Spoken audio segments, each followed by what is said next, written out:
कब्रिस्तान आए खड़े वाले साहब की कब्र से। अस्सलाम वालेकुम। उम्मीद करें ना सारे वीवर ठीक हो। सो मैं भी ठीक हाँ। वीवर धोन के नौने पे स्प्रे मारनी से बाजरे से टैंकी चार्जिंग से ला छोड़िए। टैंकी चार्जिंग थी पई है और स्प्रे किन क्या सूँ बात मरेसूँ स्प्रे। कब्रिस्तान आए खड़े वाले साहब की कब्र से। सारे को त्रै दिहाड़े बारिश लगी रही है और कब्रिस्तान चक्कर लाउण आए खड़े।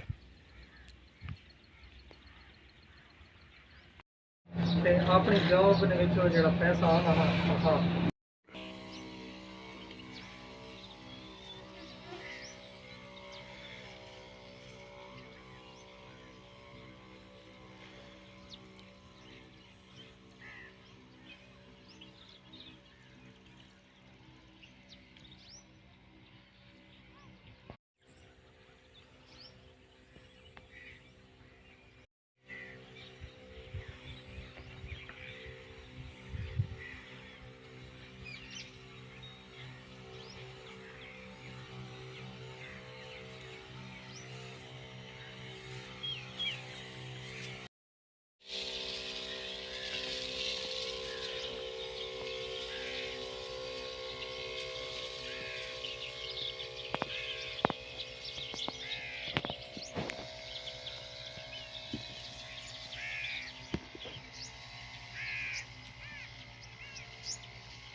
स्प्रे हुण ख़त्म कर छोड़िए।